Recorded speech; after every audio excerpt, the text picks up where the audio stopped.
How's it going, everybody? Today we're going to be reading some of Houlgate's commentary on Hegel's phenomenology of spirit. We're going to be reading the desire, recognition, and self-consciousness section, as you can see now on the screen. It's on page 83 in the book. Okay, perfect. Consciousness is certain of something other than it. Simple this, a perceivable thing or a realm of forces subject to laws. Experience then takes it to the point at which its object proves to be the absolute unrest of pure self-movement or infinity, albeit in a sensuous covering. Implicit in this consciousness of veiled infinity is the consciousness of infinity as that which it is, in which consciousness sees the movement it already knows itself to be. Implicit in consciousness, therefore, is self-consciousness. So read it again. Consciousness is certain of something other than it, a simple this, a perceivable thing, or a realm of forces subject to law. Experience then takes it to the point at which its object proves to be the absolute unrest of pure self-movement, or infinity, albeit a sensuous covering. Implicit in this consciousness of veiled infinity is the consciousness of infinity as that which is, in which consciousness sees the movement it already knows itself to be. Implicit in consciousness, therefore, is self-consciousness.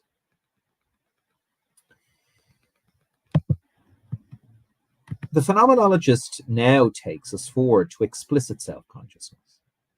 Yet he also has a further role to play, for he has to render explicit what is implicit in such self-consciousness itself. This task is carried out in 166 to 184, and leads to the insight that self-consciousness must confront another self-consciousness. In 185, Hegel then starts to examine the experience that self-consciousness undergoes in its relation to another self.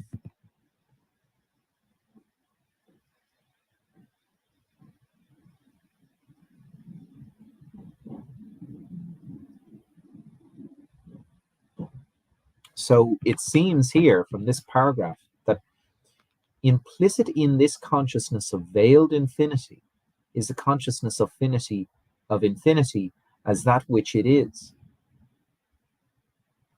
in which consciousness sees the movement it already knows itself to be. So implicit in consciousness of veiled infinity is self-consciousness.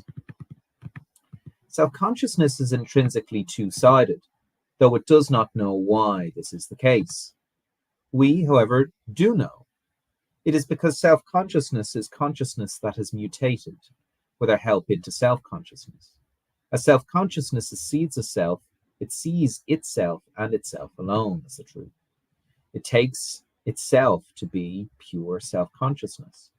As consciousness, however, it remains conscious of the objects of sense certainty, perception, and understanding.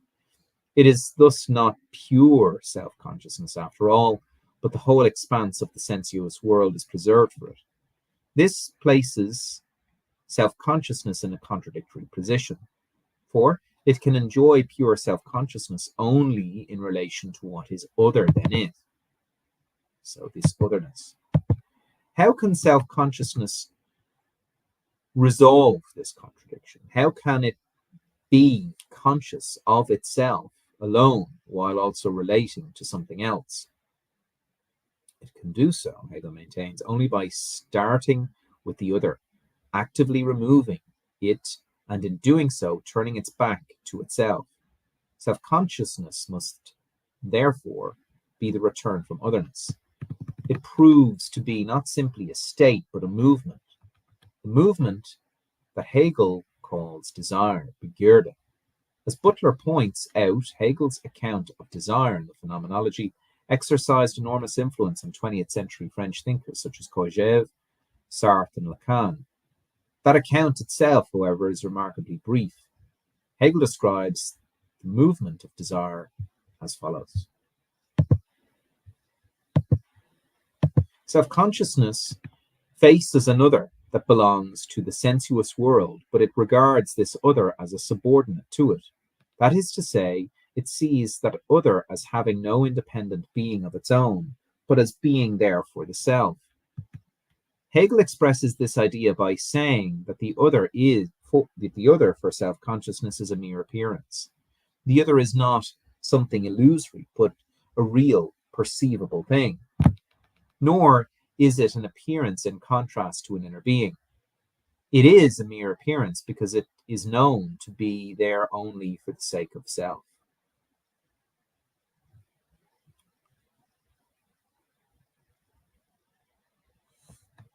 Okay. So let's read this again. Self-consciousness faces another that belongs to the sensuous world, but it regards this other as subordinate to it. That is to say, it sees that other, and we don't know what that other is yet, as having no independent being of its own, but as being there for the self. Hegel expresses this idea as saying that the other for self-consciousness is a mere appearance. The other is not something illusory, but is a real perceivable thing.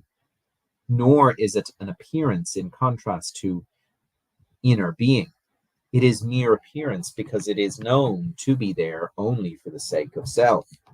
The truth for self-consciousness in contrast to this appearance is self-consciousness itself, or what Hegel describes as the simple unity of self-consciousness with itself. Desire, Hegel maintains, is a movement in which self-consciousness supplants appearance with this truth, the movement in which it actively negates and does away with the other and thereby returns to the simple identity of, or equality of itself with itself. Desire starts from that what is other than itself and ends after the removal of this other, with the affirmation by the self of itself alone. It is thus the self's pursuit of identity through the destruction of a given object. Insofar as it is conscious of itself alone, self-consciousness is the motionless tautology of I am I. This, however, is merely the one movement of self-consciousness, because self-consciousness proper is the movement of returning to itself from and through the negation of what is other than it. Self-consciousness must be this movement because it is inextricably connected to consciousness. Self-consciousness is desire, therefore, not simply because it is a self-relating I, and not, as Terry Pinkert claims, because desire are given to it by life, but because it is self-conscious in being conscious of what is other than it. Although desire itself is not rooted in life, the object to which desire relates must be, or rather include, life. Desire thus takes itself to encounter not just inanimate, but also living things. Self-consciousness does not know why this must be, but we do. It is thus for us that the object of self-consciousness proves to be life, though the object is life for self-consciousness itself. We know that given the logical history of self-consciousness, the object that it confronts must include infinity as well as things and forces. Such infinity, Hegel says, is itself the simple essence of life. We see, therefore, that desire must confront life as well as things. Why does Hegel equate infinity with life? There are, I think, two reasons. First, unlike the expression of force, which is solicited by another force, infinity is pure self-movement, the autonomous process of generating and undermining differences and thereby integrating them into unity. In this sense, it has a life of its own. Second, the differences within infinity are organic. Organic differences are those that subsist only within their unity. Think of Aristotle's example of the hand in politics. The hand is different from the eye or the ear, but it is the distinct organ. It is only within the unity of the body, separate hand or foot from the whole body, and they will no longer be hand or foot except in name. Similarly, infinity is every difference as also their supersession into a unity. So differences are present as differences. in this simple universal medium. In this unity, these two reasons are connected. The differences generated by infinity are organic because they belong to the latter's self-movement. Since life is the autonomous process of self-movement, it exhibits a certain independence that desire does not encounter in mere perceivable things. Such independence mirrors that of self-consciousness. To the extent that then that consciousness is independent, so too is its object. Yet self-consciousness does not fully affirm the independence of life, and so regards the latter as only implicitly independent. This is because it remains desire and continues to seek an unalloyed consciousness of itself through negating the life it encounters. Hegel goes on to note, however, that desire will be forced to affirm the independence of its object by its own experience, but in so doing it will come to see in the object more than just life. Recognition. Whether desire is the best translation for the German Begierde is open to question.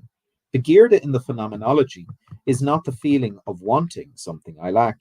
It is not the desire for an object, but is more akin to greedy consumption that feeds my sense of self.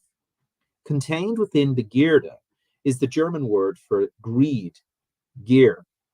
Begierde also encompasses the activity of wantonly destroying things for no other reason than to affirm one's sense of self. As Hegel puts it, desire is the movement through which self-consciousness destroys the independent object and thereby gives itself the certainty of self. He now points out, however, that desire is not the be-all and end-all of self-consciousness, but is required by its own experience to mutate into a new shape. Self-consciousness seeks to be certain of itself alone, but it can achieve such certainty only through negating something other than itself. This act of negation is not just a means to an end. A means can be forgotten once the end is achieved, but it is inseparable from that end. This is because self-consciousness enjoys a large part of its sense of self in actually carrying out that act of negation. It knows that much of its identity consists in negating the other, in the very movement of desire itself. When self-consciousness completes this movement of desire, therefore, it both gains and loses its sense of self. It regains what it has lost, however, by carrying out another act of negation, and another, and so on.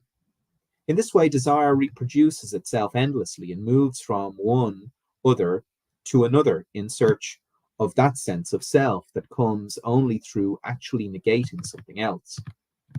In the process, Hegel argues, self-consciousness learns that the presence of something other is the ineliminable condition of its own sense of self. It can destroy this object, and this one, but it cannot do away with what is other and objective altogether, because it always needs another in order to be and to satisfy itself. In this sense, Hegel writes, self-consciousness, by its negative relation to the object, is unable to supersede it. Since it is unable finally to do away with what is other, desire comes to regard otherness as such as irreducible, even if individual others can still be negated. Life has a degree of independence for desire, but desire now sees otherness as irreducibly independent. It is true that what is other is rendered irreducible by desire and its endless renewal of itself, but this does not make it less irreducible for desire. This experience requires desire to turn into a new shape of self-consciousness, for it must now gain its sense of self not through negating the other, but through relating to another, that it knows to be genuinely independent. The new shape into which it mutates will still I just need to check something.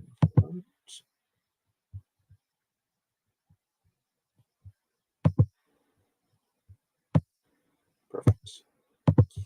The new shape into which it mutates. This won't work for me. The new shape into which it mutates will still be self-consciousness as we have come to know it. It will still seek an unalloyed sense of self, seek to be absolutely for itself. Consciousness of oneself will thus still require the negation of the other. The new shape will, however, seek to be conscious of itself alone in relation to another that it holds to be irreducible. Yet this is surely contradictory.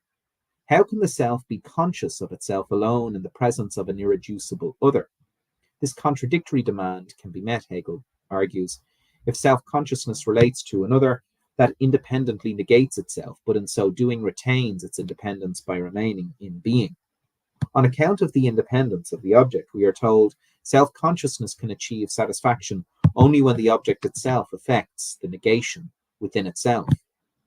The only object that can negate itself in this way and still preserve its independence, Hegel maintains, is consciousness.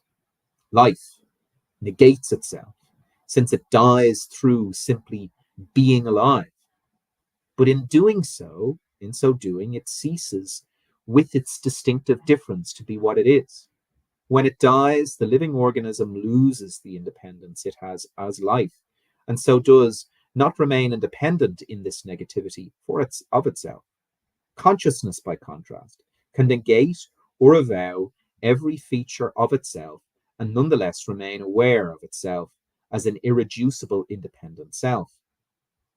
Consciousness can do this by denying that it is defined by its age, sex, or natural abilities, or even, like Descartes in the first meditation, that it is tied to a body, and becoming conscious of itself as a pure abstract I, or what Hegel calls the genus as such, Gattung als solche. By negating itself in this way, consciousness becomes abstractly self-conscious. Accordingly, Hegel concludes self-consciousness achieves its satisfaction only in another self-consciousness. Self-consciousness, therefore, is required by the experience of desire to relate to another self. Note that this relation is made necessary ultimately by the fact that self-consciousness is inseparable from consciousness of what is other. Self-consciousness does not need another self to praise it or comfort it. It needs another self because only in this way can it learn the lesson of desire and relate it. Only in this way does the unity of itself in its otherness become explicit for it. The logically necessary result of the experience of desire thus is doubling of self-consciousness. There are, however, two problems with the way I have described the development of self-consciousness so far. The first problem is this: is it enough for the other self-consciousness to be aware of itself as a pure I? To be for itself as genus? Does that enable the first self-consciousness to satisfy itself? I am not sure that it does. For all it allows the first self to see in the other is another self-consciousness, another I. It does not allow it to see only itself in the other, to see itself rather than the other. Yet that is what is required here. Self-consciousness, Hegel writes, is absolutely for itself. It would appear, therefore, that in order to achieve a proper consciousness of itself, self-consciousness must confront another self that negates itself in a more radical way than we have described so far. The other self must negate itself in such a way that it sets itself aside and lets the first relate to itself alone. The second problem is that the account I have given makes it hard to explain why Hegel begins section A of chapter 4 with the claim that self-consciousness exists only in being recognized. For it is unclear why the fact that the second self negates itself, so that it is for itself a genus, should make it necessary for it to recognize the first self. The introduction of the concept of recognition at this point is thus left unexplained, given the importance of recognition for the rest of the phenomenology. This is a serious problem. We can avoid these two problems, however, if we look again at what it means for the second self-consciousness to negate itself.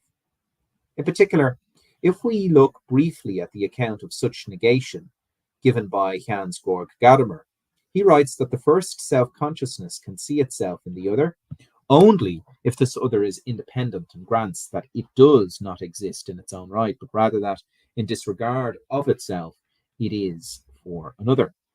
On this reading, the second self-consciousness not only conceives of itself as a pure I, it also presents itself to the first self as that which is nothing for itself, as that which is there not for its own sake, but solely for the sake of the first self.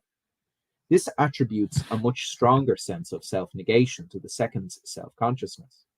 This second self negates itself by reducing itself to nothing but a reflection of the first. It has to be said that Hegel's text does not provide clear evidence that this interpretation is right. However, this reading does make good sense of what Hegel says. It is now easy to understand how the first self-consciousness is absolutely for itself in relation to the second. For the first self does not just confront another self that is for itself a genus, but it relates to a self that presents itself independently as no more than a mirror for the first. The first self in this relation needs to acknowledge Kennen, nothing other than itself.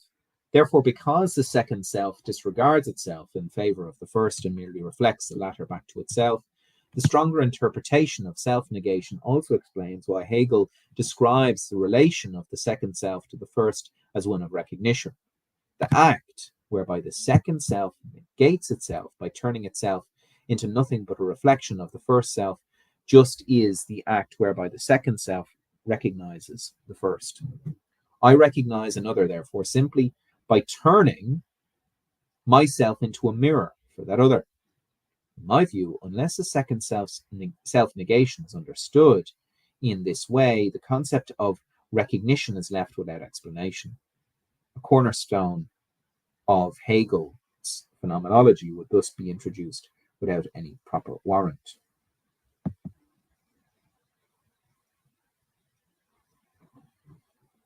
Note that this derivation of recognition is purely phenomenological.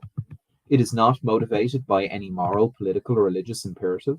Recognition is made necessary by the fact that self-consciousness is confronted by a recognition it must relate to itself alone, in relating to what is irreducibly other, and it can do so only by relating to an object that negates itself in the way we have described. Recognition is made necessary, therefore, by the fact that in the phenomenology, self-consciousness does not come first, but emerges from and is inseparably connected to consciousness. Thus, this gives Hegel's account an enormous advantage, for it presupposes nothing but the experience of consciousness itself. It rests on no moral political imperatives that might be disputed by natural consciousness. The emergence of recognition, however, is not the end of Hegel's story. We now have to see why recognition cannot just be one-way recognition of the first by the second self, but must become two-way mutual recognition in which each self recognizes the other. So now we have read the first section, and we'll read this again because Houlgate is a brilliant writer, but there's a lot going on in this. So we're at 102, and we're not even finished. 106, and that goes all the way up to, we can read this. So we're at 102, I think, if I'm correct. Okay, mutual recognition. Self-consciousness might be thought to be simple awareness of oneself. The self-consciousness that is made necessary by the experience of consciousness is, however, more complex than this. First, it is indeed conscious of itself as a pure I. It is and knows itself to be the motionless tautology of I am I. Second, it must be desire, the movement of affirming oneself through negating inanimate and animate objects, perhaps by breaking something or eating food. Third, it must stand and know itself to stand in relation to other self-consciousnesses. In this necessary doubling of self-consciousness, Hegel writes, we can see the presence of spirit, Geist. The unity of different is I. Self-consciousness itself, however, does not yet embrace this concept of spirit, for it is still only interested in itself. It confronts what it regards as another independent self, but all it sees in that other self is itself. The other serves no other purpose in my eyes, therefore, than to recognize my independence as a self. Hegel now argues, however, that in ambiguity in the stance of such self-absorbed self-consciousness requires it to recognize the genuine independence of the other self in return. So why is self-consciousness situation ambiguous? Self-consciousness is faced by another self-consciousness, by which it finds itself recognized. It has thus, as Hegel puts it, come out of itself. Since it has not just enclosed within itself, but sees its identity located, as it were, over there. Yet precisely because it finds its own identity over there in the eyes of the other, self-consciousness immediately feels that it has lost itself, so that other, to that other. Equally, however, since it sees in the other nothing but its own self, self-consciousness fails to see the other as genuinely other. Self-consciousness's situation is ambiguous, therefore, because the way in which it sees itself in the other deprives it of a clear consciousness of either itself or the other. Self-consciousness removes this ambiguity by proceeding to supersede aufheben, the other independent being, in order thereby to become certain of itself as the essential being. It does so by reclaiming itself from the other, relocating its identity within itself, as it were, over there, and thereby overcoming its previous sense of being what it is only in and through the other.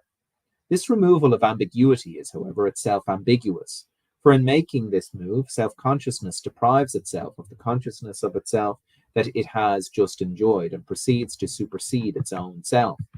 It does so because it abandons the idea that its identity is to be found, reflected in the eye of the other, and is thus something objective. Yet all is not lost. For Hegel points out, this withdrawal of self-consciousness from the other back into itself is an ambitious in further, more positive sense. In withdrawing into itself, consciousness does indeed recover the certainty that it owns its own self. In Hegel's words, it receives back its own self and again becomes equal to itself. At the same time, it thereby allows the other self to be genuinely other than it. For it no longer sees the other merely as a mirror reflecting it, but gives the other self-consciousness back again to itself and lets the other again go free. By withdrawing into itself, therefore, self-consciousness liberates the other from subordination to it, and in that very move recognizes the other's independence. Furthermore, though Hegel does not make this point explicitly in 181, by letting the other go free, self-consciousness affords itself the opportunity to be recognized by another that it recognizes in turn as genuinely other. Initially, self-consciousness did not see the other as an essential being because it saw in that other nothing but itself. Yet it did not enjoy a clear sense of itself either, since it found itself over there in the eyes of the other, that it failed to see properly as another. This ambiguity in self-consciousness's situation has now led it to a new situation in which it has a clear sense of its own identity and recognizes the independence and otherness of the other. Consequently, it now unites self-consciousness and consciousness in a way that it had not done so far. For it is conscious of itself in relation to another that it knows to be genuinely other. Self-consciousness achieves this unity by giving up what it previously sought, namely consciousness of itself alone. Self-consciousness gives up this aim by recognizing the full independence of the other, and so finding itself recognized by another that it recognizes in turn. The perfect unity of self-consciousness and consciousness finding oneself in and through another is thus achieved only in a relation of mutual recognition between two independent and free self-consciousnesses. In this sense, mutual recognition is the truth that is made necessary by the inherent logic of self-consciousness itself. Note that mutual recognition requires the cooperation of two free and independent selves. Neither self can create a relation of mutual recognition and so achieve true self-consciousness through its own agency alone. Action by one side only would be useless because what is to happen can only be brought about by both. Furthermore, both selves have to acknowledge this fact. The two selves have thus not just to recognize one another freely, but they also have to recognize themselves as mutually recognizing one another. Hegel points out that such mutual recognition echoes the play of forces we encountered above. Like the forces involved in that interplay, neither self-consciousness is purely and simply what it is, but each is an absolute transition into the opposite. Each is an independent of the other and is recognized by the other as such, but each is equally dependent on the other for that very recognition. Hegel does not, however, draw attention to an important difference between mutual recognition and the play of forces. In the play of forces, neither force is genuinely independent, since neither acts spontaneously. Each expresses itself only insofar as it is solicited to do so by the other. In mutual recognition, by contrast, the two selves are genuinely independent, since each recognizes the other of its own accord. This difference between mutual recognition and the play of forces suggests that self-consciousness cannot be understood as the work of forces, since forces lack and are unable to establish the freedom and independence that belong to self-consciousness. Mutual recognition, as it emerges in Chapter 4 of the Phenomenology, remains rather formal and empty. Each self recognizes the other as no more than an independent self. Later in the Phenomenology, such mutual recognition will make a more concrete form in the reconciliation between the hypocrite and the judge. In Chapter 4, however, Hegel does not develop the idea of mutual recognition any further. Indeed, he turns to examine the life and death struggle in which mutual recognition is clearly absent. The reason for this is that he has come to the end of the process of rendering explicit what is implicit in self-consciousness. This process has led to the insight on the part of the phenomenologist in self-consciousness itself that self-consciousness involves two selves in a relation of recognition.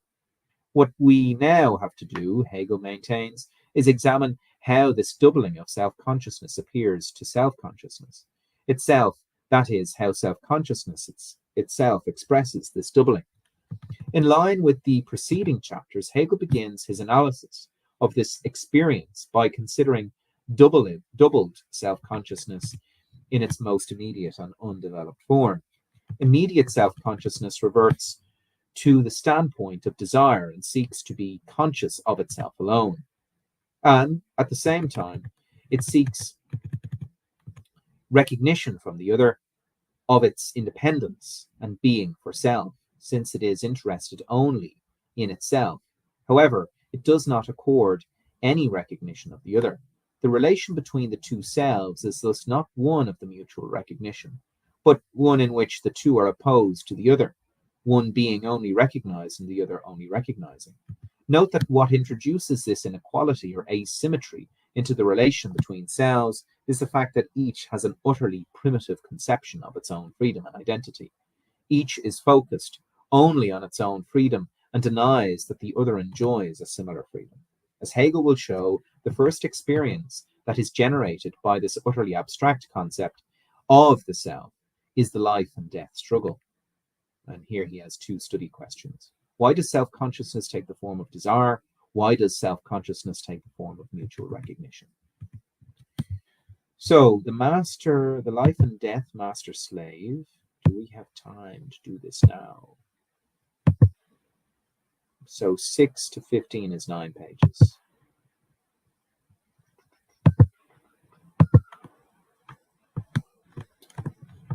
Why not? The life and death struggle and master-slave relation. The life and death struggle. I'm just going to double check something here.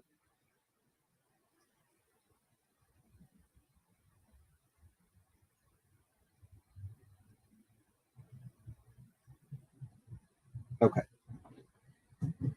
Each self-consciousness in the life of death struggle considers itself to be free and independent, to be a pure I. Each considers the other, however, to lack such freedom and independence. Accordingly, although each sees the other as another self-consciousness, it also holds the other to be more like a thing than a proper self. It thus takes the other to be immersed in and determined by the realm of perceivable things and, above all, life. They are for one another like ordinary objects, individuals submerged in the being of life. In direct contrast to the way it sees the other, each self takes its own freedom to consist in not being determined by things and, crucially, not being attached to life, including one's own body. Indeed, each understands its freedom to involve the exclusion from itself of everything else. Each thinks of itself, therefore, as utterly free, as having no attachments at all, as being pure being for self. In this sense, like desire, each takes its selfhood to consist in being itself alone. The two selves, however, are not content merely to regard themselves in this way, but each wishes to be recognized by the other as utterly free. Each endeavors to prove its freedom to the other by killing the other and risking its own life in doing so. Each seeks the death of the other because it regards the other as restricting its freedom and because it values the other no more than itself. Each risks its own life in the process in order to show its lack of concern for its own life. In this way, Hegel argues the two selves become embroiled in a life and death struggle to prove their freedom to one another. In so doing, each also coincidentally affords the other in an opportunity to show that he is free too and not attached to life after all. They prove themselves and each other through a life and death struggle. Note that this struggle is not a struggle to stay alive. It is a struggle by two selves to show just how little life matters to them. It results from the utterly abstract, indeed primitive conception of selfhood and freedom that is entertained by each self.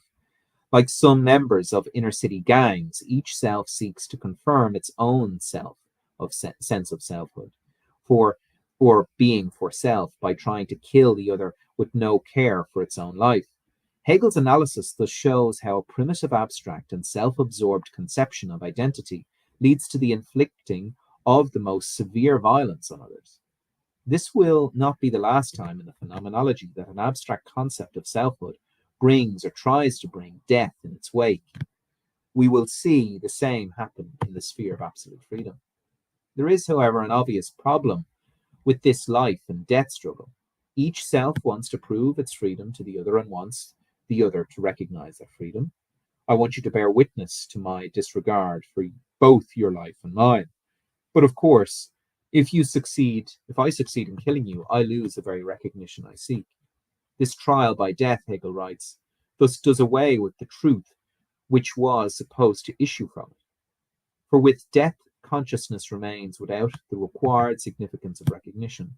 Now, in history, many such struggles do indeed end in the death of one of the both protagonists. The logical lesson that self-consciousness learns from the life and death struggle, however, is that life is as essential to its pure self-consciousness.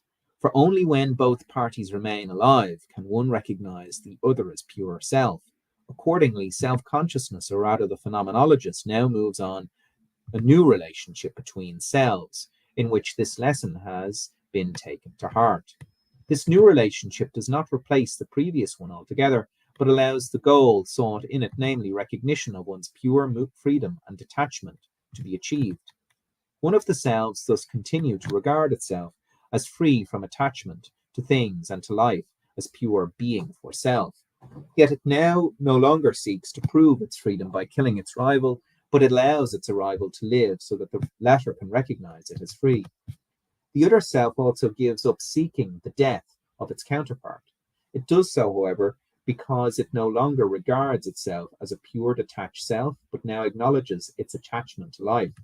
In doing this, self also acknowledges its subordination to the counterpart, and so considers itself to be the bondsman or slave, or the latter. According to it, recognizes its counterpart as a lord or master. In this way, Hegel argues the life and death struggle leads logically, if not always, as a matter of fact, to the master-slave relation. The master-slave relation. The relation between master and slave that Hegel examines is not embedded in a world. It does not coincide, for example, with the institution of slavery in ancient Greece or Rome. Hegel has in mind a simple relation between two individuals, one of which, the master, is regarded by both as free from attachment to life and things, and the other, the slave, is regarded by both as bound to and dependent upon life and things. Due to this sense of untrammeled freedom, the master enjoys a sense of superiority and power over both the slave and the things to which the slave feels himself bound. The master expresses this sense of power in two different ways, by holding the slave in subjection and consuming things around him. The master revels in the consumption of things because he understands his freedom to consist in the ability to negate things utterly. In his own mind, and in the mind of the slave, the master's identity and selfhood resides in the sheer negation of the thing or enjoyment of it. Hegel distinguishes such enjoyment from simple desire. Desire affirms this sense of self by destroying another. But, as we saw earlier, it also comes face to face with the independence of what is other. The master avoids such an encounter by interposing the slave between himself and things, leaving the slave to engage with their independence. The master is thus able to consume things with no sense at all that they offer any resistance to him. As Hegel puts it, he takes to himself only the dependent aspect of the thing and has the pure enjoyment of it. The master is able to indulge himself in this way because, unlike simple desire, he encounters only what has been prepared by the slave for his consumption. Furthermore, through such preparatory work, the slave accords the master the recognition that he is indeed the slave's lord and master. The slave has a more ambitious sense of selfhood. On the one hand, that what makes him a slave is his feeling of independence and dependence on and subordination to life and things, and of course, the master. He does not therefore view things as they are simply to be negated and consumed, but sees them as having an independence that resists his efforts to negate them. On the other hand, the slave is not merely a thing himself, but is conscious of being a self. As in the case of the master, this sense of selfhood expresses itself in the negation of things. Unlike the master, however, the slave, in his negating of a thing, cannot go to the length of being altogether done with it to the point of annihilation, precisely because he lacks things to be independent, and so to resist them. The slave can thus negate things only to a limited extent. Such limited negation does not destroy the thing, but changes it and gives it a new form. The name that Hegel gives to this activity of limited transformative negation is work or labor, Arbeit, whereas the master's role is to consume things, therefore. The slave's role is to work on things in order to prepare them for the master's enjoyment. In the master-slave relation, enjoyment and work are thus divided between two individuals concerned in a manner that inevitably makes one think of Marx's account of capitalist society. Hegel's account differs from that of Marx, however, in at least one important respect.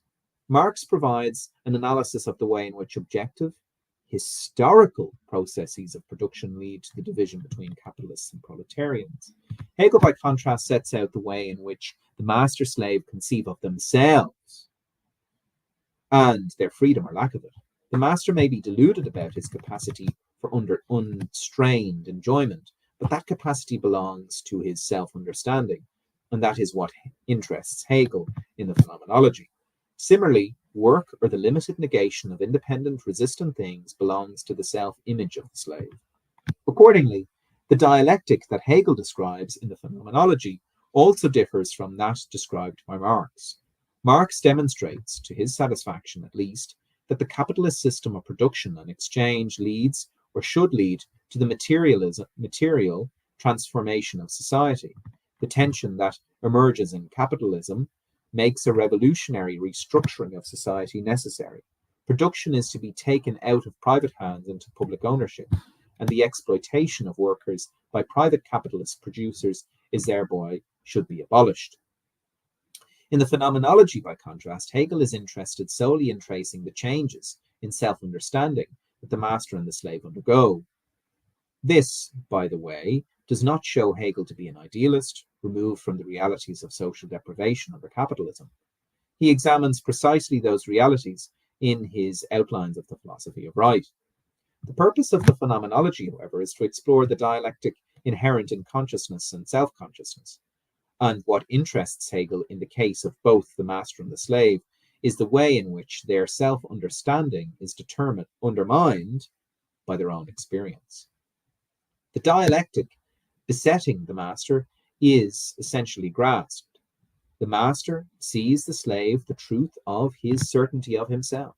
That is to say, he sees his own freedom and power, his truth embodied in the slave's subservience. At the same time, however, the slave's subservience and dependence also makes the master aware of his own dependence on the slave. His truth is, in reality, the unessential consciousness and its unessential action. Mastery takes itself to be unlimited, unfettered, wholly independent freedom, yet it is mediated by the work of the slave, who prepares things for the master's consumption, and by the recognition that the slave accords to the master. Furthermore, mastery depends for its very existence as a mastery on this depends for its very existence as mastery on the subservience of the slave. For one cannot exercise power and dominance if there is no one there to dominate. The very presence of the slave is thus a constant reminder to the master of the dependent character of mastery itself.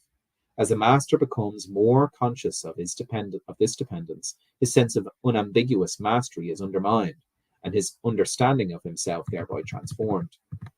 Quote, just as lordship or mastery showed that its essential nature is the reverse of what it wants to be, Hegel writes, so too the servitude in its consummation will really turn into the opposite of what it immediately is.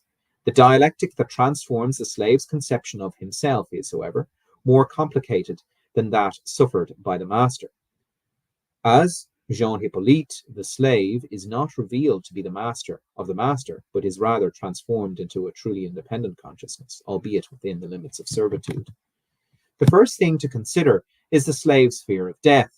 The master enjoys, initially at least, a sense of unlimited freedom and power. This invokes taking oneself not to be defined or limited in any way by nature or life. I am free on this understanding because I am not this, not that, indeed not anything particular at all. I am just me, purely for myself. Such freedom consists therefore in being oneself, but being nothing in particular, being pure negativity. This freedom, this sense of being defined as this or that, and thus of being nothing, expresses itself in the case of the master in the unrestricted negating of things, and in the enjoyment found in reducing them to nothing. The sense of being pure negativity in Hegel's view is not all that true freedom involves. As we can see from his philosophy of right, nonetheless, it has emerged in the phenomenology together with life as an essential aspect of self-consciousness. It appears, however, to be lacking in the slave, since the slave understands himself to be dependent on and so defined by life and things. Yet Hegel points out that this sense of being oneself and being nothing in particular does belong to the slave after all. For as Kojève puts it, the slave caught a glimpse of himself in nothingness, in the fear of death. The protagonist in the life and death struggle were initially fearless in the face of death. They both sought to demonstrate their freedom by risking death in the attempt to kill another. The master-slave relation emerged, however, when one of the protagonists abandoned this attempt to demonstrate his freedom and coincide that life matters to him after all. As the attitude of this individual toward life changes, so too does the attitude towards death. Death becomes the object of fear because it signifies the utter annihilation of all that now matters to the individual. What is terrifying about death, however, is not the thought of oneself as the inert object, as a cold body on a slab, but imagining oneself being nothing. The fear of death, in other words, is not just the fear of death, but the fear of actually being dead. The fear of being, but having all that one is inwardly dissolved, and so being nothing. It is in this sense that the slave catches sight of its own nothingness in the fear of death. Contrary to what initially appears to be the case, therefore, the slave shares in the sense of being nothing that characterizes the master. Servitude does not, in fact, contain within itself the truth of pure negativity and being for self. In the slave, however, this sense of nothingness remains inward and mute, buried in the lingering fear that besets the slave, and does not express itself in the masterly desire to consume things. It grounds rather the slave's service to the Lord. Yet this is only half of the slave story, for the latter comes to see his work or labor as the explicit expression of his inner nothingness or negativity. It is this new understanding of labor in conjunction with the fear of death that transforms the slaves dialectically into a truly independent consciousness, albeit within the condition of continuing subservience to the master. Hegel points out that in the experience of the slave, labor turns out to be a double-edged character. On the one hand, as we know, work is something the slave is forced to do, both by the master and by the fact that the slave understands things to resist and limit his efforts to negate them. On the other hand, however, slavish consciousness also comes to itself through work. That is to say, the slave comes to realize that work is his own activity and the manifestation of his own freedom, even if it is required of him by another. Moreover, the slave sees that in transforming a thing through work, he puts something of his own into that thing and gives it a new form. He sees that he embodies his freedom in the very thing. This is a dimension of freedom that a master cannot yet enjoy. After consuming something, all that is left for the master to contemplate is the empty space in front of him, or perhaps the crumbs on the plate. The slave, by contrast, comes to see his freedom and identity embodied in an independent thing, even if only for a moment before it is consumed by the master. The slave is thus not left staring at nothing, but can look at the transformed object and say, I did that. That is my work. As Hegel puts it, consciousness qua worker comes to see itself in the independent being through the very work the slave is forced to do. Therefore, he comes to see his freedom objectified in a way that is denied to the master. Furthermore, and this is crucial, what the slave sees embodied in the product of his labor is not only his particular ability to create this particular thing, but also the self he feels himself to be in his fear of death. The slave sees the thing he has created as embodying himself, the self that has expressed itself in the activity of labor. Deep down, however, he feels himself to be not only a particular self defined by the givens of life, but also pure being for self. He thus sees the latter embodied in the thing he has produced and fashioning, the thing, the bondsman, his own negativity. His being for self becomes an object for him. The thing thereby becomes for him an object of expression of who and what he truly is. And he comes to see explicitly that being for self belongs to him and not just the master. For the slave, therefore, the new shape he has given to the thing through his labor does not belong solely to that thing. For it is precisely this shape that is his pure being for self, which in this externality is seen by him to be the truth. In his fear of death, the slave catches sight of his own nothingness and requires a sense that is itself inward and mute, of being a pure self. Through his labor, however, the slave gains a fully explicit consciousness of being a pure self because he sees his own pure selfhood embodied objectively in the product of his labor. In this way, through the combination of labor and the fear of death, the slave comes to realize that within his servitude, he is essentially free. He thereby acquires a mind of his own through the very activity, labor, which he is forced to engage in by the master, and in which he thus seemed to have only an alienated existence. This consciousness of being a pure self of one's own does not, of course, release the slave from his subservience to the master, but it is consciousness of freedom that is gained by the slave despite or indeed because of his condition of servitude. To conclude his account of the master-slave relation, Hegel emphasizes that the labor alone would not give the slave the sense of freedom that he enjoys, but that the fear of death is also an indispensable condition of such freedom. Labor by itself is the activity of transforming particular things in the world, turning this piece of wood into a chair or these ingredients into bread.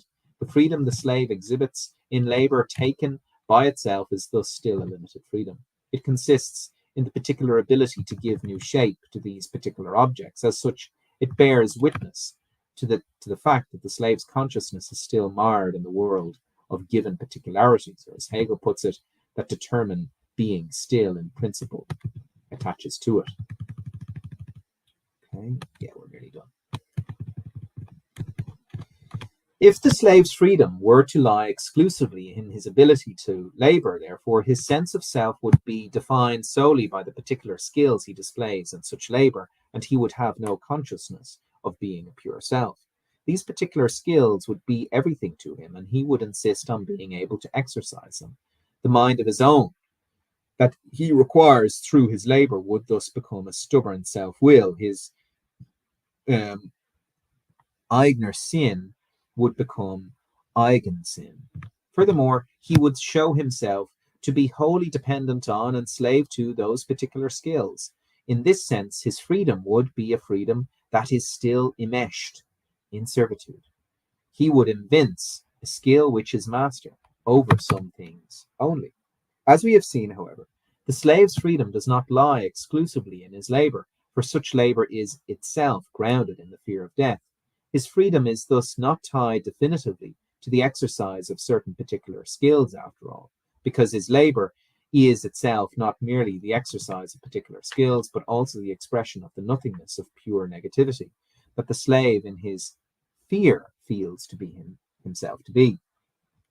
In other words, the slave's labor does not merely testify to his particular mastery over some things, but expresses his fundamental freedom from things as such, his fundamental no-thingness or negativity per se.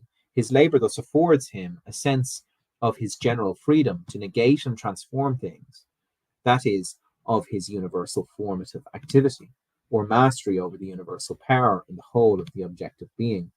The slave's labor is indeed always the exercise of a particular skill, but he is aware that such labor is a particular expression of his essential freedom for particularity, or this pure being for self. Since the slave knows himself to be, in essence, free from particularity, he does not feel the need to cling stubbornly to any one particular skill or set of skills. On the contrary, he knows that he can express his freedom in all manner of practical skill, of particular skill. He understands himself, therefore, to be a multidimensional being who can, in principle at least, engage in all kinds of labor, albeit under the condition of continuing subservience to the master. Hegel's account of master and servitude is deservedly famous and influential. It shows with penetrating insight that both mastery and servitude are inherently dialectical.